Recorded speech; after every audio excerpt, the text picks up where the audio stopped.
I bought this completely destroyed 90s handheld console from a garage sale for $2.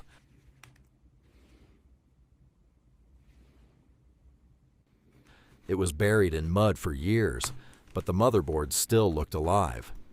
First, I had to crack through the hardened dirt just to get the shell open.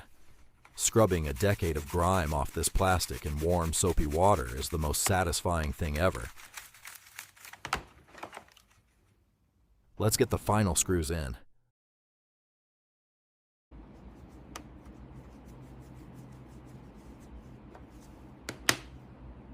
The original screen was totally fried, so I upgraded it with a modern backlit LCD. Look at how clean that fits. Moment of truth. Does it still work?